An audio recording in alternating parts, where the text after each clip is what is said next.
Okay, so we've talked about this before, and I'm going to show you guys more evidence of this.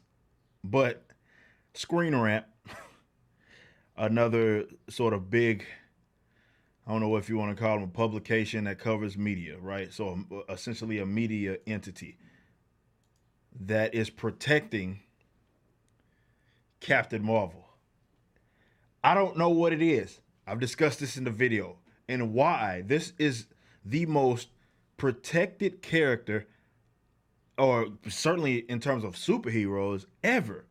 I've never seen anything like this, even though she's not nearly as popular as, let's say, Batman and Superman. Batman and Superman can have a movie that people dislike, and nobody is not claiming that they're trolling. It's not claiming they hate men in that case. It's not claiming they hate anything like it. But the minute someone dislikes Captain Marvel, even if you dislike, let's say, the Catwoman movie, it's all good.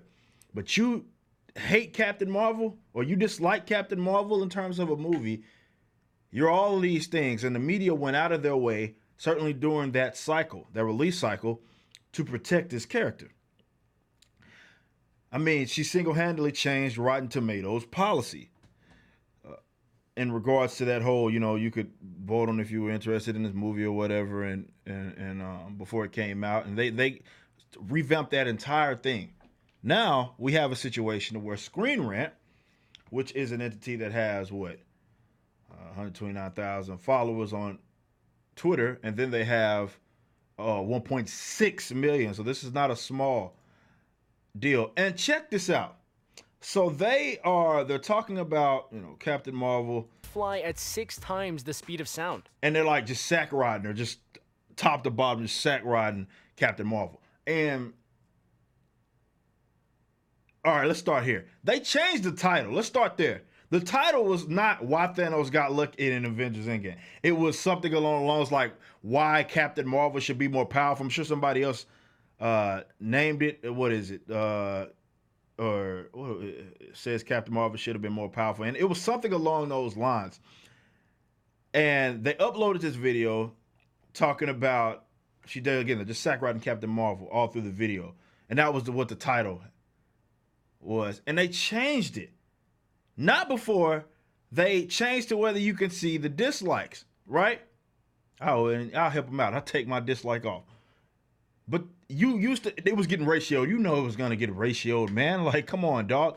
Like, even after this movie and this cycle and everybody's put out their gripes and all of that, you're going to put this shit out. But they just can't let anybody see individuals disliking this movie. And again, all of these people here is going to be claiming that they're trolls. That's what they're going to claim. Like, nobody can genuinely dislike the character or dislike the movie. It's unlike any other character we've seen in media recently in terms of superheroes, where they're just so protected. This character is protected like no other. It is the weirdest, the most odd phenomena. And again, they're getting all of these people talking like this, Neil deGrasse Tyson. Everybody's just trying to validate this character's power, why she should have been more powerful, and all of this shit. The same chick that got her ass uppercut from the ground through a goddamn plane in the comic. It's just, they're just sack riding her. She's so protected. I don't get it. Whoops.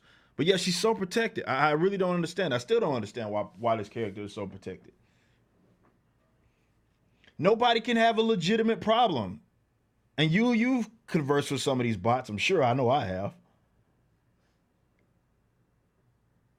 Any criticism that I have is met with, oh, you hate Brie Larson, though I've never made Brie Larson a topic of my conversation or a topic of my criticism.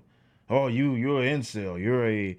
You're a troll. You're all of this. It's like, damn, bro.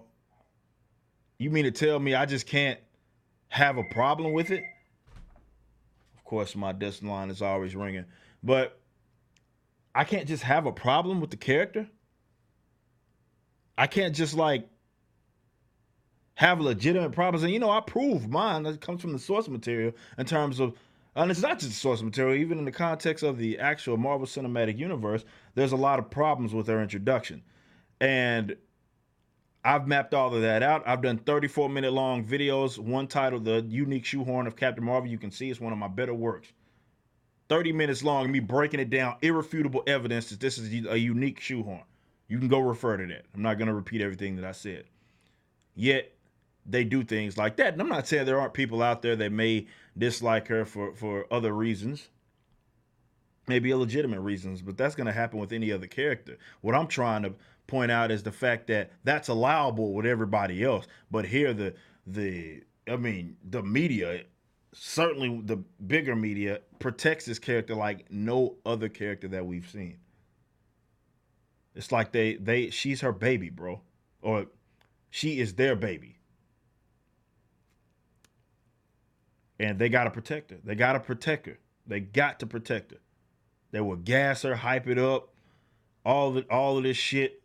Anybody that criticizes her as something's wrong with them, they're all of these negative, derogatory things. You just can't have a legitimate criticism. Let me go criticize Batman and Superman. Let me go criticize Justice League or something like that, and it's all good. It's all good. You can do that.